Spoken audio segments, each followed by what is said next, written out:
की इस वीडियो में हम आपको दिखाएंगे कि किस तरह कराची में होने वाली तेज़ बारिश ने पूरे शहर को अपनी लपेट में ले लिया। जहां आम आवाम को काफ़ी मुश्किलात का सामना करना पड़ा, वहीं शोबिस इंडस्ट्री के अदाकार भी इस बारिश में कहीं फंस गए तो कहीं बारिश के हसीन लम्हे एंजॉय करते हुए नजर आए।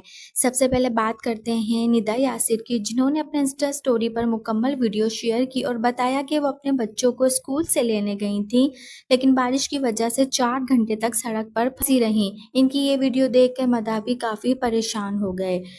ओके भाई, ये तो वेनिस है, हम लोग पाकिस्तान में नहीं वेनिस में रह रहे हैं। ये देखिए भाई।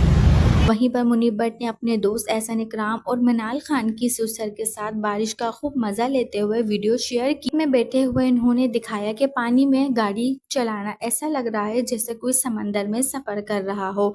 अदाकार तैमूर भी पीछे ना रहे, इन्होंने भी अपनी खूबसूरत तस्वीरें शेयर करके और मदाहों को दिखाया कि वो बारिश को कितना एंजॉय कर रहे हैं। दूसरी तरफ इंडस्ट्री के ज्यादातर फनकारों ने अपने मदाहों को ये मशवरा दिया कि इस मौसम में गैर ज़रूरी तौर पर घर से बाहर ना निकलें और अपनी जान की हिफाजत करें।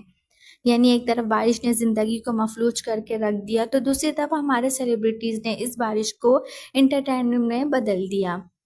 आपको ये तमाम वीडियोस और तस्वीर कैसी लगी, कमेंट सेक्शन में अपनी राय का इज़हार ज़रूर दीजिएगा कि हमें आपके कमेंट्स का बेचैनी से इंतज़ार रहता है। अपना बहुत सारा ख्याल रखिएगा। एक और नई वीडियो के साथ, तब तक के लिए अल्लाह हाफिज़। ये हम हैं, ये हमारी गाड़ी है और ये हमारी ख्वारी हो रही है। एंजॉयमेंट हो रही है। हाँ, ख्वारी में भी एंजॉयमेंट हो रही है।